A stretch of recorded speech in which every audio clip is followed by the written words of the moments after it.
Je suis certain que la plupart d'entre vous a déjà pris un avion un jour et vous savez comment ça se vit en tant que passagère.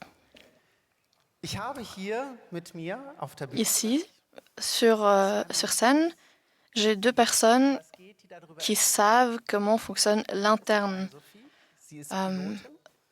d'un avion. L'une d'entre les deux est pilote et normalement est assise devant à gauche dans le cockpit. La deuxième personne est connue comme Obélix ici, qui connaît bien les mesures de sécurité autour de l'aviation. Et les deux vont vous expliquer comment tout se passe. Applaudissements.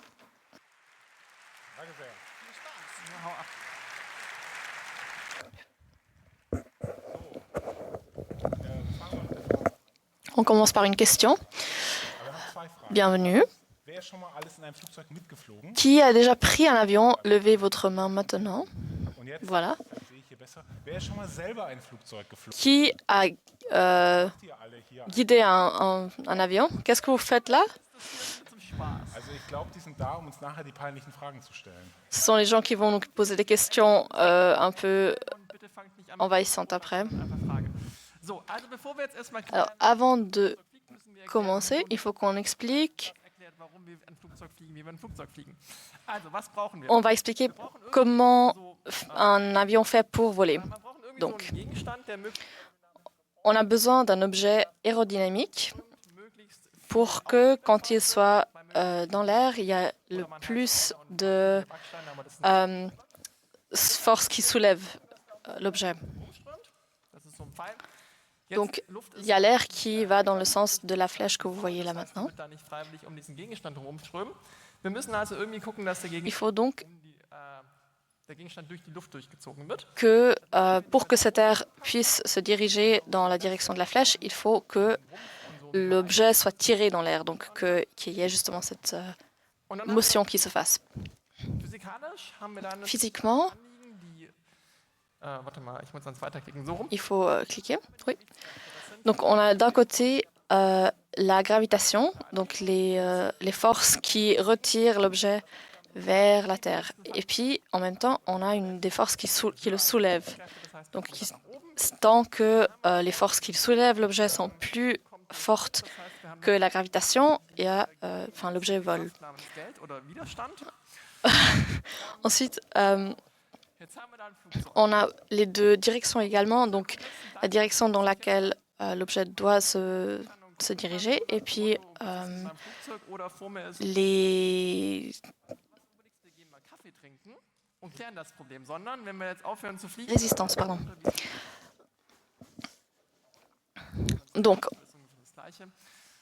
on va faire un petit jeu. Il faut qu'on prépare notre vol et qu'on se prépare aux circonstances. J'ai atterri très clairement. Enfin, l'avion n'est pas cassé, donc victoire. Au niveau des préparations, il faut qu'on fasse un plan pour voir comment on fait pour voler. On va prendre un petit atlas et on fait une ligne. Donc là, on est à Hambourg et puis on veut aller à Majorca. Si là, je commence à voler, il faut que je passe en France. Est-ce que j'ai le droit de faire ça? Je ne sais pas. Il faut demander à quelqu'un qui le sait. Alors, on est juste à deux, donc il faut qu'on fasse un peu le jeu comme ça. Donc, les avions volent à travers différents pays. Et ce serait quand même pratique si dans tous ces pays, il y avait les mêmes lois. Et pour ceci, il y a la ICAO, qui est une organisation internationale. Il ne faut pas que vous vous endormiez là maintenant.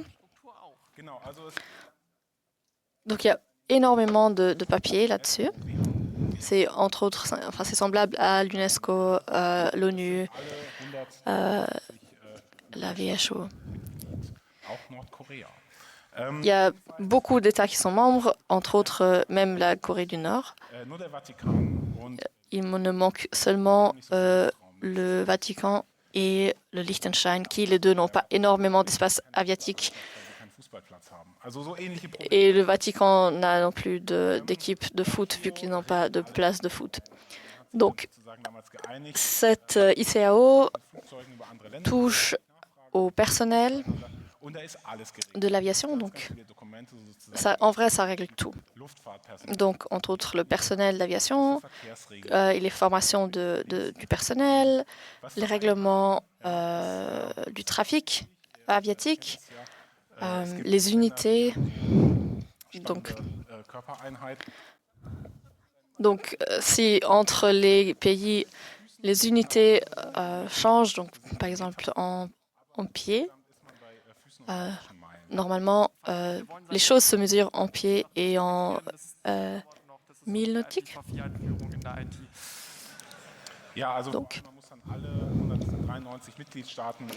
Donc, il faut convaincre tous les 93 États membres de se mettre d'accord sur ces règles-là. Il y a également des règlements sur la télécommunication ou bien les protocoles qui doivent être unifiés à travers les pays. Également, les enquêtes sur des accidents d'aviation pour que justement l'aviation puisse apprendre des accidents qui se produisent. Là aussi, selon le droit international, il y a des règlements. Quels pays sont impliqués en dépendance de où se passe l'accident. Ce qui est aussi très important, juste pour relire le tout, il y a également des règlements sur les aéroports et les places d'atterrissement. Il y a 19 annexes et 5000 documents en 7000 versions dans toutes les langues, donc c'est un document immense.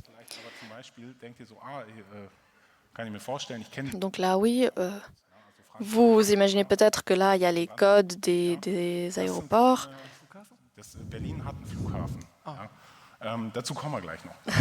Donc, même Berlin, qui a un aéroport qui fonctionne, en effet. Il y a aussi une autre organisation qui s'appelle NIATAN.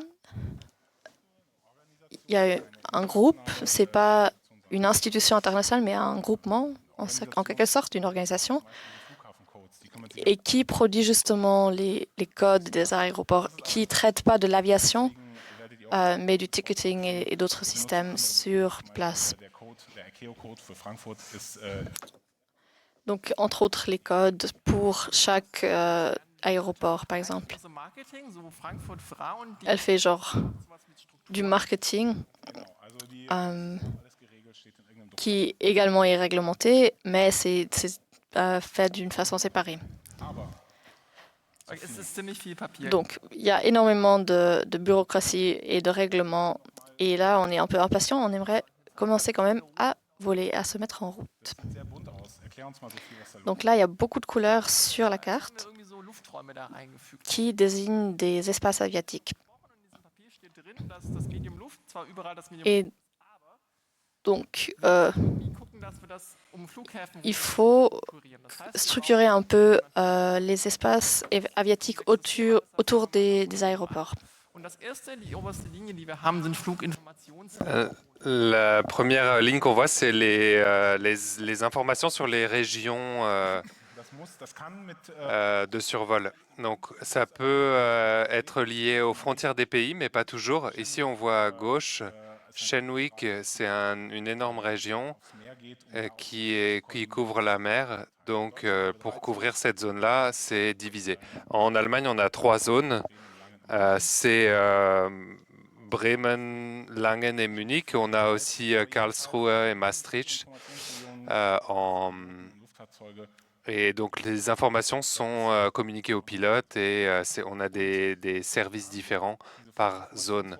Ces zones d'information sont aussi gérés par des centres de contrôle. Vous connaissez peut-être les tours de contrôle aux aéroports.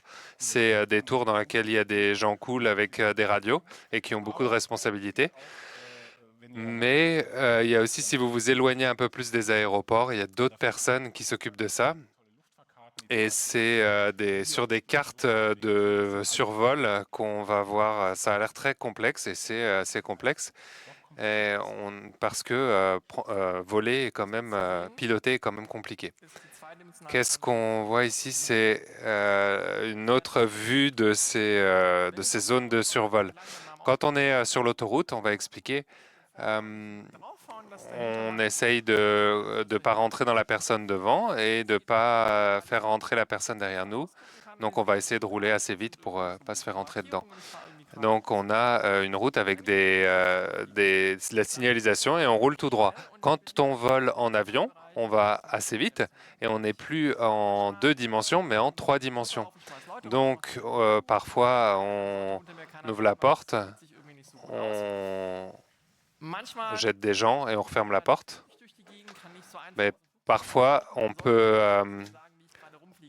on a des requêtes pour nous signaler comment on doit voler.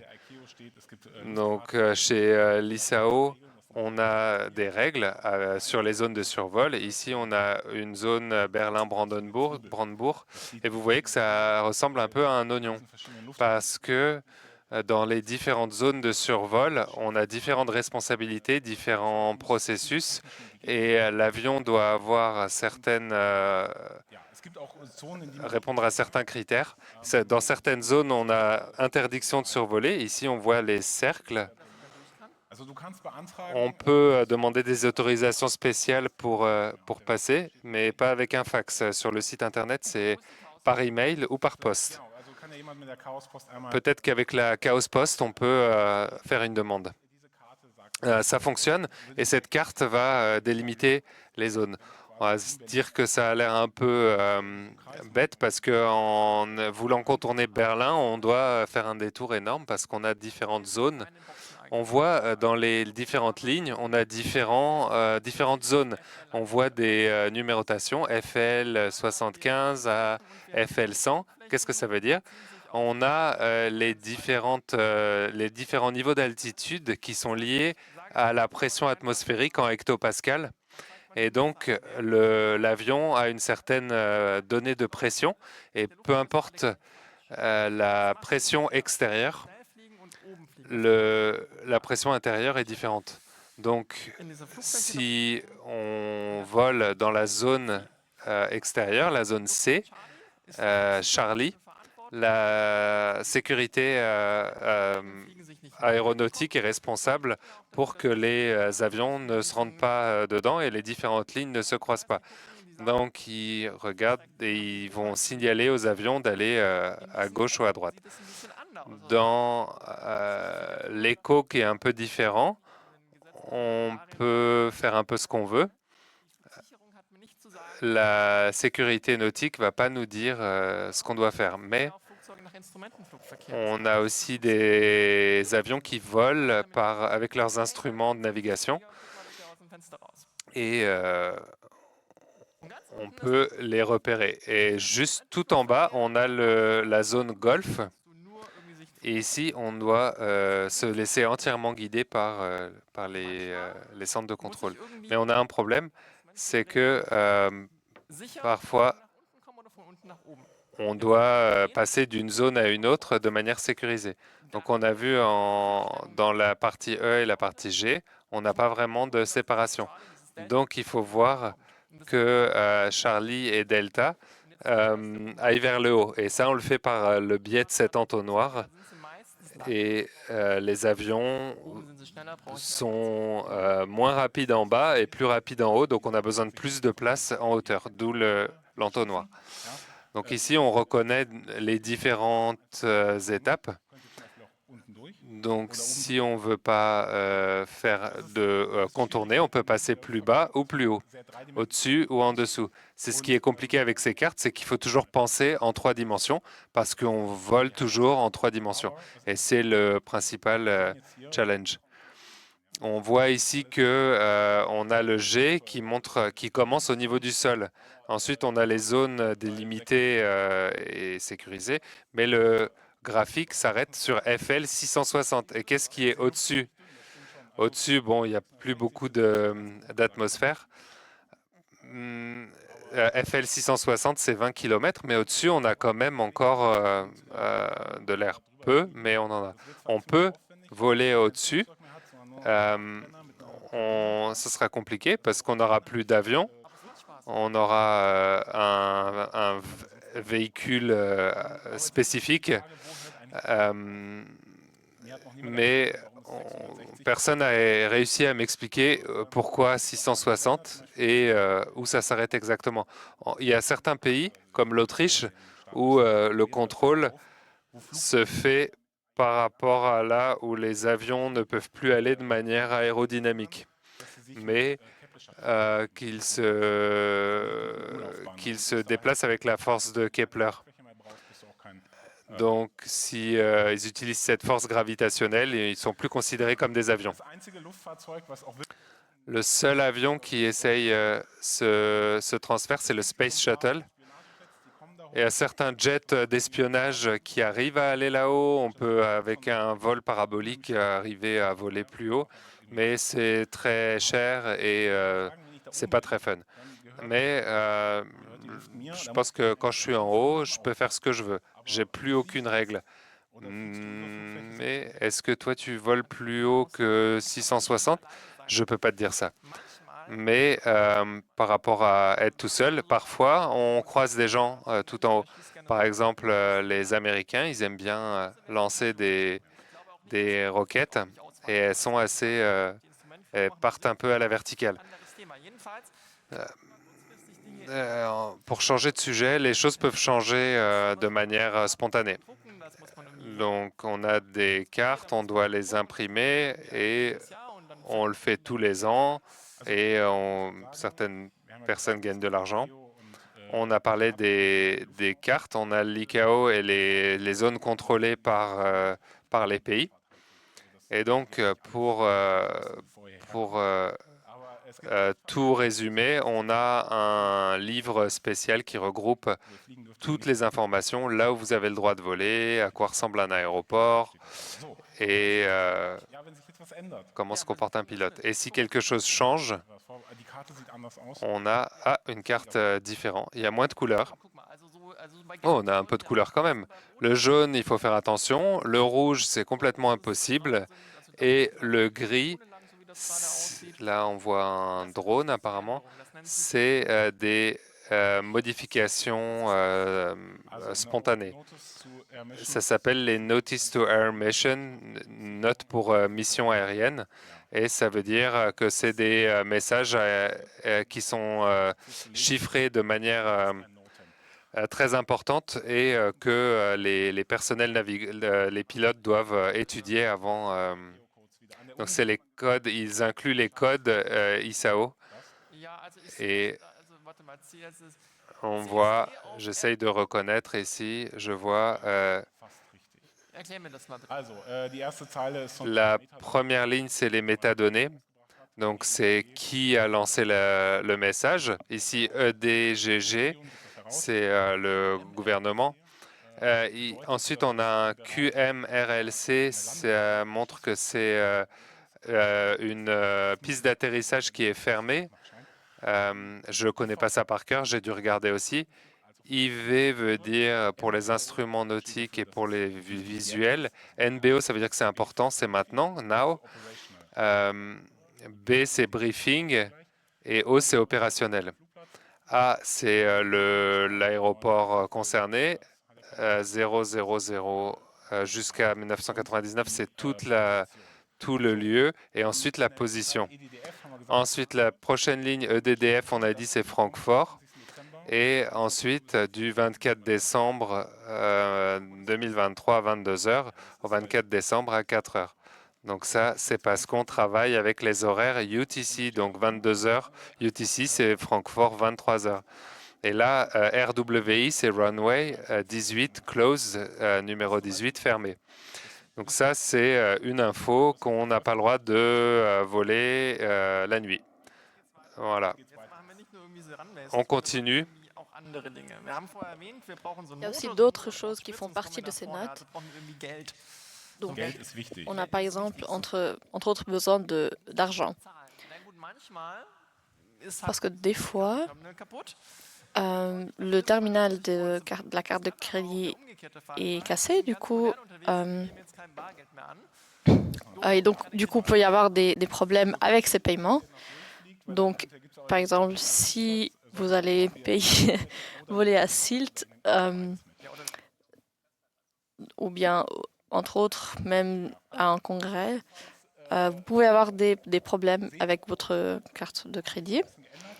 Et du coup, pour ça aussi, il y a des codes. Donc là, ici, vous voyez les catégories.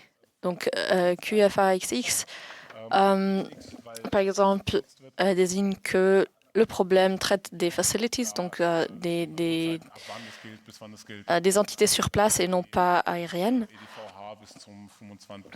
Et du coup, entre autres, vous avez des descriptions. Donc, par exemple, là, vous voyez que entre 9h30 et minuit, quelqu'un a eu un problème avec un terminal de carte de crédit. Donc, il y a des informations, enfin, il y a cette sorte de code pour toute information, et du coup, que vous retrouvez d'une façon codifiée comme ça. Et toutes les informations importantes sont contenues dans ces petits messages. Donc en vrai, c'est beaucoup de signes pour peu d'informations, mais voilà. Ce qui n'est pas un problème parce que là, aucun de ces messages nous concerne parce que nous, on vole de Hambourg à Mallorca. Et du coup, là, vous voyez les messages filtrés qui concerneraient notre trajet. Donc on commence à Hambourg. Donc il y a des petites lumières sur des obstacles qui ne fonctionnent pas. Donc c'est les 3 premiers messages que vous voyez là. Ça dispute de combien on va en détail sur les petits messages. Donc, alors. Donc là, on est à Finkenwerder, à Brême. Donc là, vous voyez, on avait dit que ça allait prendre peu de temps, donc voilà la longueur des messages.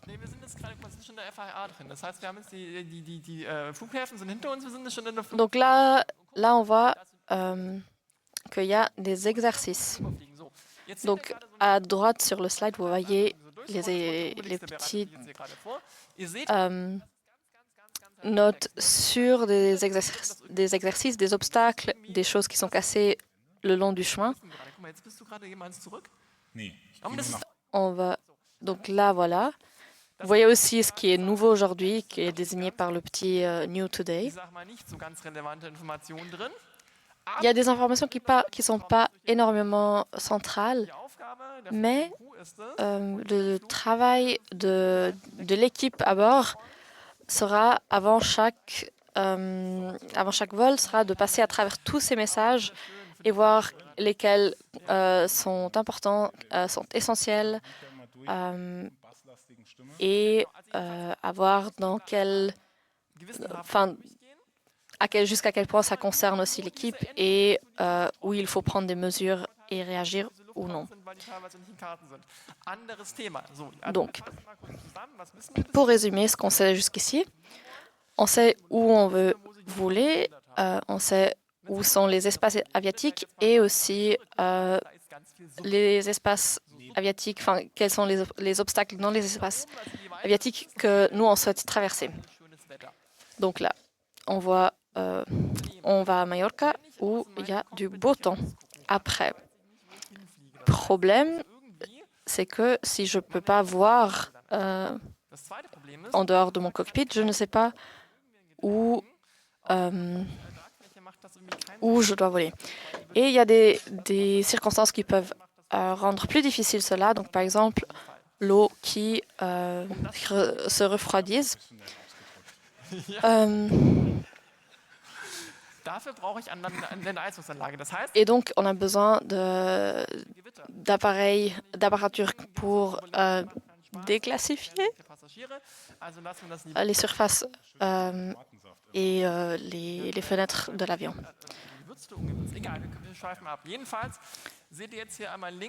Donc là, ici à gauche, vous voyez le trajet avec les moments de temps ou les changements de conditions importants. Donc on a la direction du vent, les températures et les possibles turbulences qui en ressortent. On ne va pas aller trop en détail là-dessus. À droite, vous retrouvez beaucoup de textes qui ne sont pas des notes, mais des métars ou des tafs, qui sont des prédictions des circonstances et du temps, en gros. Donc, on a par exemple la vitesse du vent, encore la direction du vent, le radius dans lequel on peut voir encore. Et du coup, il y a des pilotes qui disent que il n'y a pas de mauvais temps, il y a juste une préparation mauvaise ou le mauvais avion, au pire. Donc là, vous voyez aussi des changements dans ces circonstances. Il y a des changements temporels aussi, temporaires.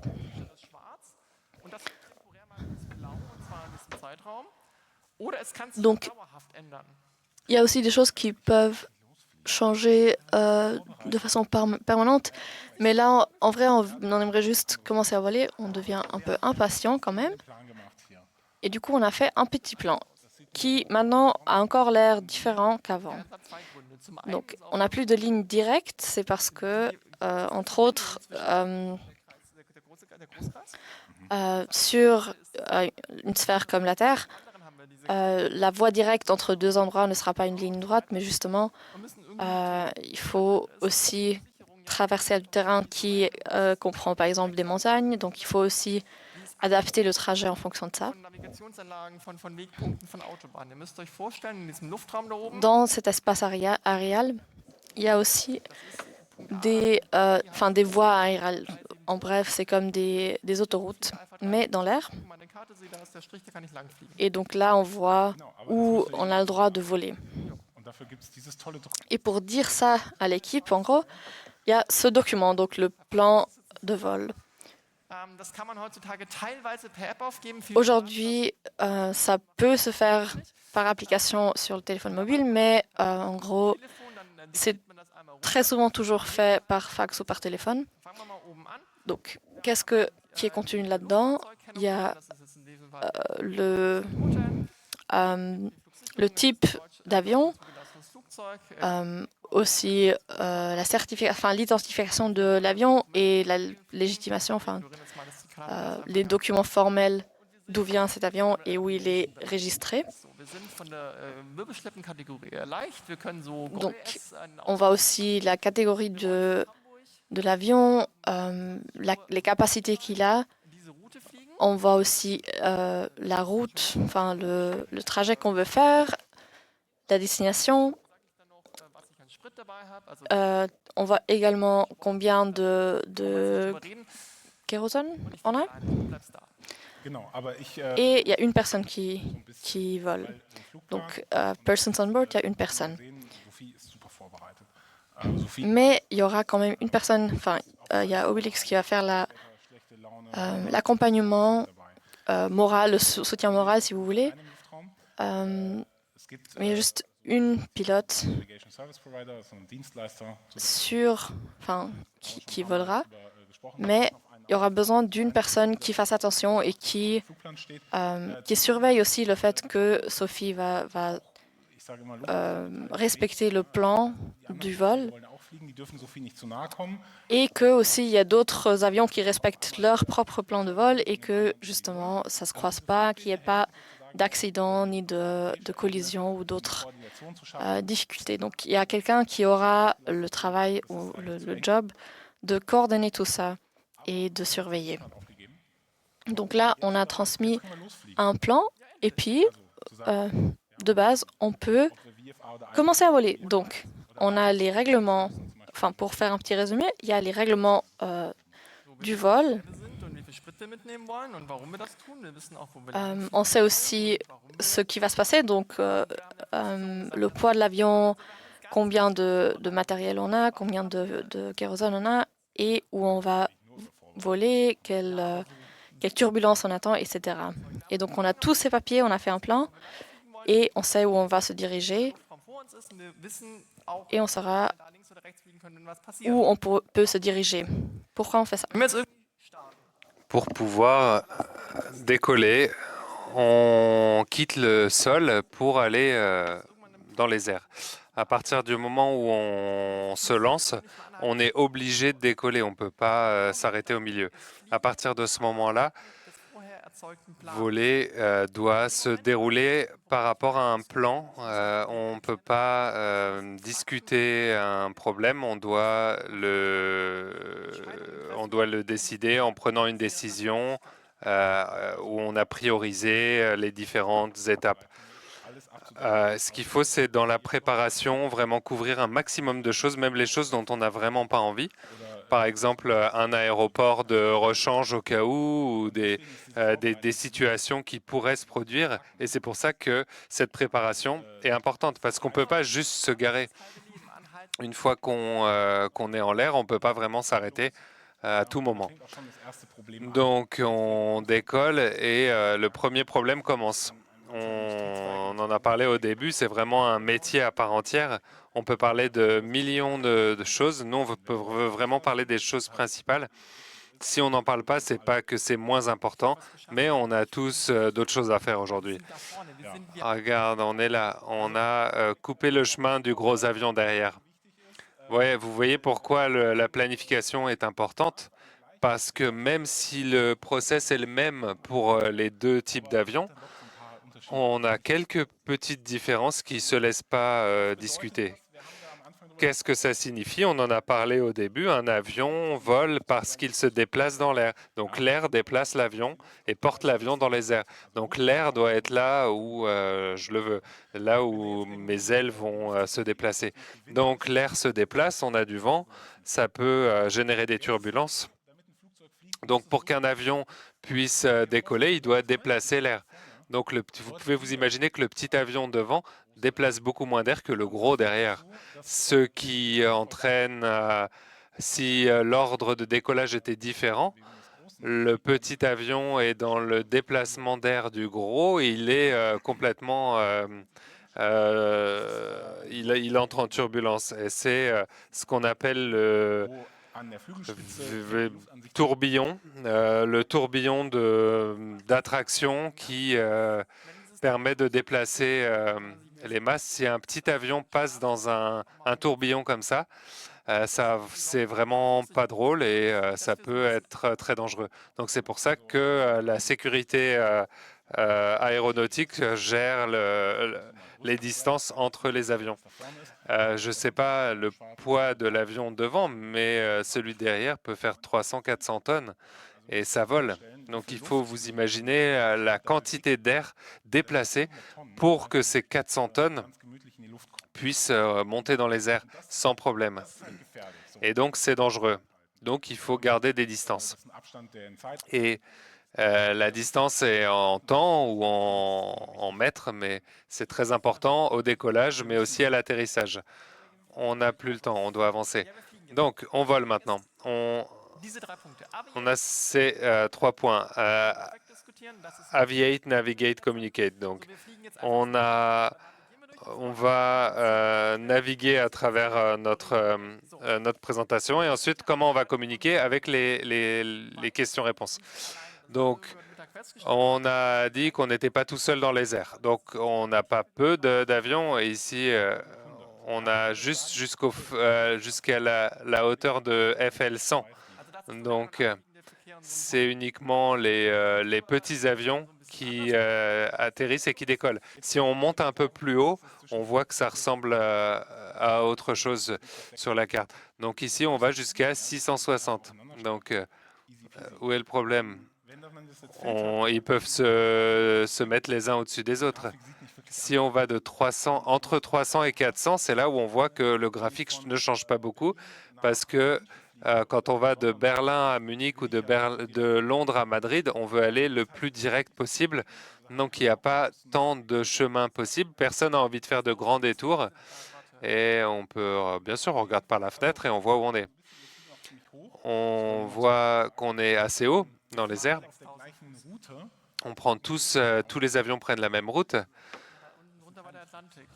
Et les avions sont tous à une hauteur similaire. Et la raison, c'est qu'on veut optimiser le vol. Donc, le moteur a toujours comme sur une voiture, le moteur a une vitesse et une consommation optimale à sur certaines vitesses. Pour un avion, c'est pareil. Donc, on consomme moins à une certaine hauteur et on est plus efficace. C'est pour ça qu'on doit vraiment naviguer et naviguer, on a une fenêtre sur l'avion et ça nous permet d'identifier où on est. Donc là, on est au-dessus de l'Atlantique. On a, je sais où tu es parce que on a la station qui a envoyé un signal et qui a signalé où tu étais. Il y a beaucoup de manières de naviguer. On peut regarder par la fenêtre, mais ça, c'est que quand on a du beau temps et surtout que la journée. Mais ensuite, on a les INS. C'est un système de navigation. Vous connaissez peut-être ça avec un compas circulaire. On envoie la position et par rapport à là où vous êtes, votre position est envoyée. On n'a pas besoin, on a le GPS. Mais attention, si on regarde la carte, là où c'est rouge, on n'en a pas. Puisque vous savez que le monde n'est pas libre de conflits.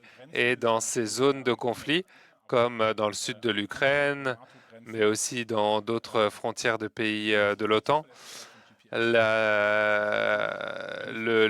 signal GPS, la précision d'un signal GPS est de moins en moins bonne. Donc, on n'a pas envie d'avoir une position qui soit inexacte. Donc, on a des stations au sol qui proposent un système de navigation sur lesquels les avions peuvent se reposer pour se localiser. C'est ce que j'ai dit, on peut regarder par la fenêtre, mais on a surtout les stations au sol, l'ISR, et on peut aussi communiquer avec les radars. Et vous voyez qu'on a vraiment des passions différentes. Ici, on voit un exemple. Vous avez sûrement entendu parler d'une